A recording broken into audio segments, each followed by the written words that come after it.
او په دغه لیلۃ القدر په شپه کې جبرئیل علیه السلام سره د ټولو فرشتو ښکته ځمکې ته راکوزیږي او ټوله شپه د ښکته په دنیا کې وي، خو چې کله سحر شي نو دا جبرئیل علیه السلام د فرشتو سره روان شي اسمان ته خیږي. چې کله د اسمان ته ځي نو فرشتې ترېنه تپوس وکړي، جبرئیله الله تبارک وتعالی په دې شپه کې د امت محمدیه صلی الله علیه وسلم متعلق څه فیصله وکړه؟ جبرئیل علیه السلام ورته وفرمایي فرشتو ته، وی الله تبارک وتعالی د نبی علیه السلام تمام امت معاف کو سوا د څلورو تنو نه، سوا د څلورو کسانو نه. صحابه کرامو تپوس کو وی د الله پاک پیغمبر هغه څلور کسان څوک دي؟ دا بدبخت څوک دي چې د لیلۃ القدر په شپه باندې هم د مغفرت نه کیږي؟ دا کوم بدبخت انسان دی؟ نبی علیہ السلام ورته وفرمایل په دې کې اولنې هغه انسان دی چې مدمن خمرین، همیشه شراب څکونکی دی، همیشه شراب څکونکی دی، غټه نشه کوي، شراب څکي، چرس کې، پوډر څکي، افیم څکي، آیس کې، یا بله نشه کوي یا بله نشه کوي. نو د لیلۃ القدر په شپه کې الله تبارک وتعالی تمام انسانانو ته بخښنه کوي، خو شرابي انسان، نشئی انسان ته پکې الله څه نه کوي؟ بخښنه نه کوي. دویم نبی علیہ السلام وفرمایل وعاق لوالدیه، د مور او پلار نافرمان ته په دې شپه باندې الله بخښنه نه کوي. د کم بچی نه چې مور خپه ده، د کم بچی نه چې پلار خپه دی، د لیلۃ القدر په شپه باندې راغلی دی، په تهجد ولاړ دی، الله ته جاړي، فریاد کوي، الله ما معاف کا، الله ما معاف کا، الله ما معاف کا. الله تبارک وتعالی فرمایي نه دې بخما، تا په کور کې سپینګیره پلار خپه پریښی او ما ته راغلی ولاړې، نه دې بخما، تا په کور کې بوډۍ مور خپه پریښی او ما ته راغلی ولاړې. وعاق لوالدیه، د مور او پلار نافرمان بچی ته په لیلۃ القدر کې مغفرت نه کیږي. ځکه حدیث مبارک کې راځي نبی علیہ السلام نه صحابي تپوس کو د الله پاک پیغمبر په ما باندې د پلار څه حق دی؟ نبی علیہ السلام ورته وفرمایل ای زما صحابي وورا، د رب رضا د پلار په رضا کې، د رب خفګان د پلار په خفګان کې. لنډ خبره دا ده، پلار رضا رب رضا، پلار خفا رب خفا. لنډه خبره ده، لنډه خبره. نو دویم پکې چاته بخښنه نه کیږي؟ وعاق لوالدیه، د مور او پلار نافرمان بچی ته. د کم بچی نه چې مور خفه ده، د کم بچی نه چې پلار خفه دی، د لیلۃ القدر په شپه کې ورته الله بخښنه نه کوي، د اختر په شپه باندې ورته الله بخښنه نه کوي، په شب براءت کې ورته الله بخښنه نه کوي. نو دویم نبی علیہ السلام فرمایل وعاق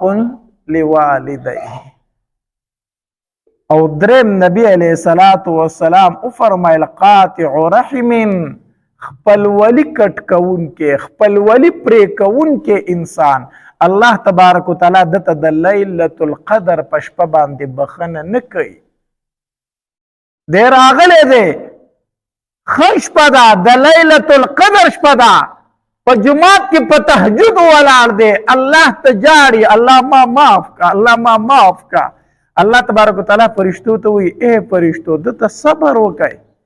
دې مه معاف کوئ، د خپل ولی کټ کړې ده، کو چېرته خپل ولی جوړه کړه خو بیا به یې معاف کو، ورنه نه یې معاف کومه، نه یې معاف کومه. خپل ولی کټ کوونکي، خپل ولی پرې کول، خپل ولی کټ کول دا ګناه کبیره ده. حدیث مبارک کی راضی کله چې دا صله رحمی دا خپل ولی الله تبارک وتعالی پیدا کړه، دې د الله په دربار کې شکایت وکړه، الله زه دې ولی پیدا کړم؟ ما ته پته ده چې خلک ما نشي پاللی، ما به خلک په دنیا کې پرې کوي د یو بل سره، الله زه دې ولی پیدا کړم؟ الله تبارک وتعالی ورته وفرمایل اے خپل ولی ستا سره زما یوه وعده ده هغه وعده مې در سره دا ده په دنیا کې چې ته چا وپاللې زه به یې په خپلو رحمتونو کې پټ کړم چا چې ته په دنیا کې پرې کړې زه به یې د خپل رحمت نه پرې کړم په دې وجې نه حدیث مبارک کې راځي په میدان محشر کې به دا خپل ولی د الله د عرش ته لاندې وي او دا به یو اواز کوي الا من وصلني وصله الله الا من قطعني قطعه الله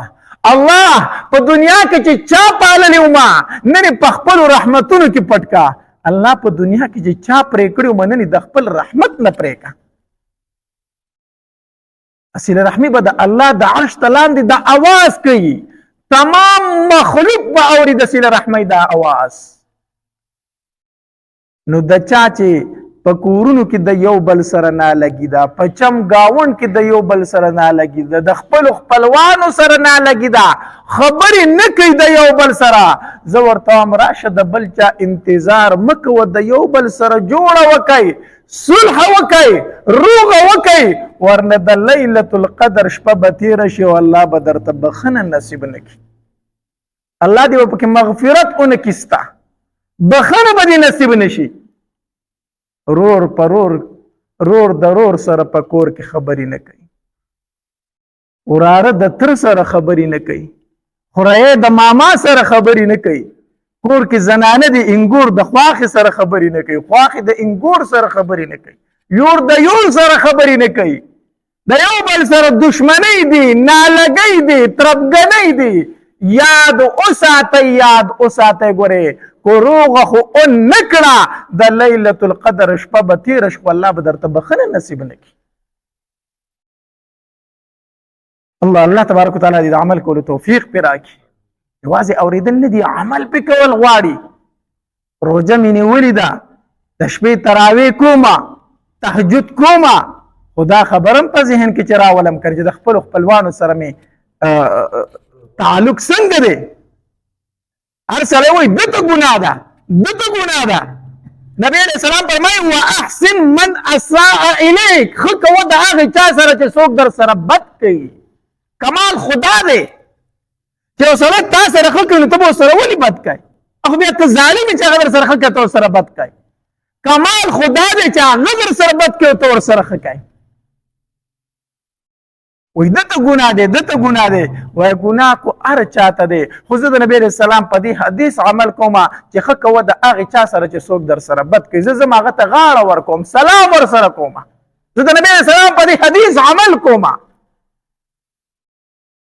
نو دریم نبی علیه السلام فرمایي د لیلة القدر په شپه باندې الله کوم انسان ته بخښنه نه کوي قاطع رحم خپلولي کټ کوونکی خپلولي پرې کوونکی او څلورم نبی علیه السلام فرمایي مشاحن ته پکې الله بخښنه نه کوي صحابه کرامو تپوس وکړو د الله پاک پیغمبر دا مشاحن پکې څوک دی نبی علیه السلام وفرمایل حسدګر انسان کینهګر انسان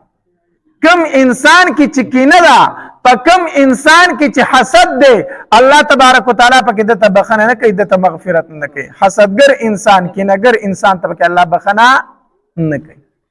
حسد چې دی دا ګناه کبیره ده تدین ځان اوساتئ حدیث مبارک کې راځي نبی علیه السلام فرمایي وای دا حسد د انسان نیکی داسې خوري لکه وچو لرګو ته چې تیلې ووایي څنګه چې دا وچ لرګي ختموي دغه شانتې حسد د انسان نیکی ختموي الله دا حسد دا د الله په فیصله باندې اعتراض کول دي ځکه دا غټه ګناه ده دا د الله په تقدیر اعتراض کول دي الله تعالی کور درکړي الله تعالی بنگله درکړي الله تعالی گاډي درکړي الله تعالی حسن درکړي دي او دا بلوي الله دا دی ولي ورکړي دي یعنی د دې مطلب دا دی نعوذ بالله چې د الله په خپل فیصله کې خطا دی نعوذ بالله حسد گناه کبیره ده سخت گناه ده د انسان نیکی ختموي نو د لیلة القدر په شپه باندې الله تبارک وتعالی د څلورو انسانانو ته بخښنه نه کوي کم یو نبی علیه السلام فرمایي نشئی انسان شرابي انسان هغه ته به کې الله بخنه نه کوي. دویم نبی علیہ السلام فرمایي وعاق لوالدیه د مور او پلار نافرمان. او دریم نبی علیہ السلام فرمایي قاطع رحم خپلولي کټ کوونکی انسان. او څلورم نبی علیہ السلام فرمایي مشاحن کینهګر حسدګر انسان. نو د لیلة القدر شپه رونو را روانه ده. الله دې مونږ ټولو ته نصیب کړي، الله دې مونږ ته نصیب کړي. خو رونو ګورې دا څلور ګناهونه به مخکې د هغې نه پرېږدو، ورنه د لیلة القدر شپه به تېره شي، الله به راته بخښنه نصیب نه کړي.